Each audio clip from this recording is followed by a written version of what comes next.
air through the pores outer fridge. Evaporation absorb heat cooling down the inner fridge. Materials, we are going to make a fridge-like structure with the help of clay and add some plates to give support, clothes or just a safe to moisturize and to improve cooling. A pot-like structure beneath the fridge to improve cooling.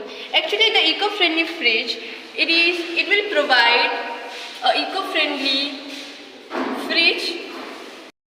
तो ये है हमारा eco friendly fridge का model, जिसमें हमें कुछ plates लगेंगे to keep the material, जिसमें हम इसमें हमारे प्रोडक्ट्स को रख सकते हैं।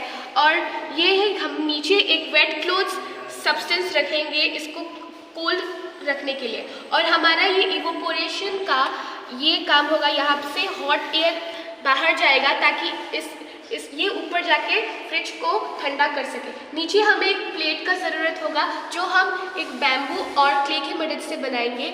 और इधर एक हम बकेट रखेंगे और ये पूरा फ्रिज का स्ट्रक्चर हमारा मड और क्ले से बनेगा।